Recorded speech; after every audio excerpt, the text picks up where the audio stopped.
y que por la ley ninguno se justifica para con Dios. Es evidente porque el justo por la fe vivirá. A continuación presentamos la lección número 12, la fe del pacto. Tópicos del estudio. El poeta Homero escribió la Odisea, la historia de Ulises, el gran guerrero que después de saquear la ciudad de Troya en la guerra de Troya, inició un viaje de 10 años para intentar regresar a su Ítaca natal. El viaje le llevó tanto tiempo porque enfrentó naufragios, motines, tormentas, monstruos y otros obstáculos que le impidieron alcanzar su objetivo. Finalmente, después de decidir que Ulises había sufrido lo suficiente, los dioses acordaron permitir que el cansado guerrero regresara a su hogar y familia. Concordaron en que sus pruebas fueron expiación suficiente por sus errores. En cierto sentido, nosotros somos como Ulises, que emprendimos un largo viaje a casa. Sin embargo, a diferencia de Ulises, nunca podremos sufrir lo suficiente para ganarnos el cielo. Si llegamos a casa, será solo por la gracia de Dios. El camino de la salvación en el Antiguo Testamento bajo el pacto mosaico no es diferente del camino de la salvación del Nuevo Testamento bajo el nuevo pacto. La salvación es solo por fe. Si fuera por cualquier otra cosa, como las obras, la salvación sería algo que el Creador estaría obligado a darnos porque de alguna manera pudiéramos ganarla. Solo quienes no entienden la gravedad del pecado pueden creer que Dios tiene la obligación de salvarnos. Todas las riquezas del mundo no pueden redimir a un alma que perece. Las escenas del Calvario hablan del costo tan elevado de nuestra salvación, que Cristo, tan excelso e inocente, hubiese de sufrir una muerte tan dolorosa y soportar el peso de los pecados del mundo es algo que nuestros pensamientos e imaginaciones no podrán comprender plenamente. La cruz es el centro del pacto eterno. Sin cruz no hay pacto. Sin cruz no hay esperanza.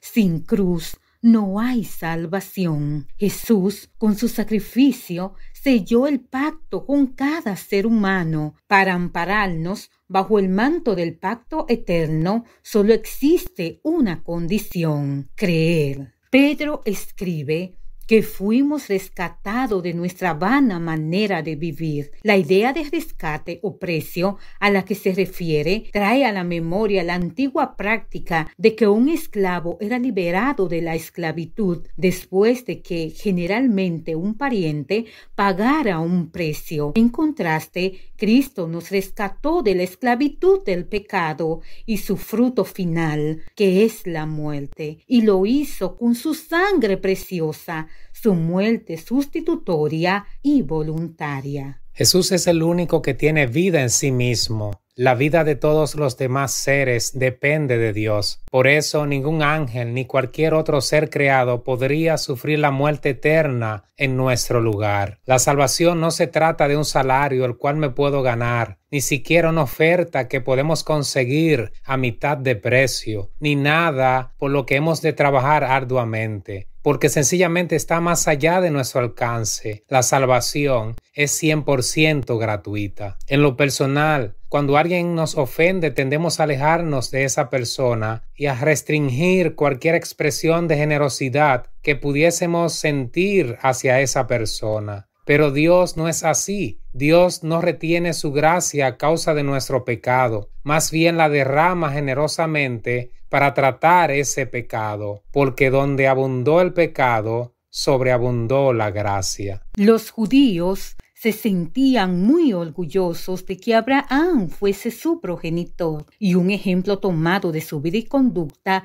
tendría mucha fuerza. Esta es la razón por la que Pablo usa como ejemplo a Abraham para poner el fundamento de la doctrina de la justificación por la fe. Abraham creyó a Jehová y le fue contado por justicia. La ley demanda perfecta obediencia y la pena por su incumplimiento es muerte y condenación. Tanto Pablo como Lutero sabían esto, pero también reconocían no poder observar la ley como Dios demandaba. Para ambos, el gran descubrimiento llegó cuando entendieron la justificación por la fe como un don de Dios. La justificación es un término legal que no significa hacer justo, sino declarar justo. En la justificación, el carácter de Cristo reemplaza el nuestro y somos aceptados por Dios como si no hubiéramos pecado. Abraham creyó en lo increíble. Confió plenamente en la promesa de Dios de tener un hijo, aunque esto fuera físicamente imposible. Por ese acto de fe, Dios lo consideró justo. Sin embargo, erró al tomar a Agar y a eso le siguió el acto de mentir acerca de su relación con Sara. Su vida no fue una vida de perfecta obediencia, pero aún así, por haber creído en Dios, fue declarado justo. Esto significa que somos declarados justos a la vista de Dios a pesar de nuestras faltas. Significa que el Dios del cielo nos considera justos aunque no lo seamos. Esto es lo que hizo con Abraham y eso es lo que hará con todos los que se acerquen a Él con la fe de Abraham. El creyente no puede presentar ninguna obra de justicia que le acredite como justo ante Dios. Nos salvó, no por obras de justicia que nosotros hubiéramos hecho, sino por su misericordia. Todas nuestras justicias son como trapo de inmundicia. Entonces, ¿qué es lo que Dios toma en cuenta para justificar al hombre? Dios le cuenta su fe como justicia. ¿Qué significa esto? Contar implica acreditar, imputar. Se nos acredita como justo, es decir, se nos declara justo ante todo el universo, aunque no lo somos, y se nos da entrada al cielo. Cuando este término se usa en sentido financiero o comercial, como lo usa Pablo en Romanos 4:5, significa poner algo a la cuenta de alguien. Pablo le dice a Filemón acerca de Onésimo, y si en algo te dañó o te debe, ponlo a mi cuenta. Cuando una persona acepta la gracia de Dios por la fe, el Señor acredita su cuenta en los libros del cielo la justicia de Cristo. En el mismo momento de la justificación inicia la santificación, cuyo fruto es el amor, la obediencia, el desarrollo del carácter. Mientras la justificación es algo de un instante y la justicia se nos imputa, la santificación es un proceso de toda la vida y la justicia es impartida. En la justificación, Dios le da a la persona convertida un corazón y mente nuevos, nuevas maneras de contemplar el mundo y nuevos motivos para vivir en él. La fe no cierra los ojos a las realidades de la vida. Abraham se dio cuenta tanto de su propia impotencia y de la esterilidad de su esposa, pero la fe puede trascender a esas realidades para aceptar la realidad suprema de que Dios pueda cumplir su promesa a pesar de que todo parece carecer de la mínima esperanza humanamente hablando. Tal vez no sientes que has sido justificado por Dios. Tal vez no recuerdas el punto en que se realizó tu conversión. Quizás el detalle está en que sientes que la vida espiritual no es la misma que antes.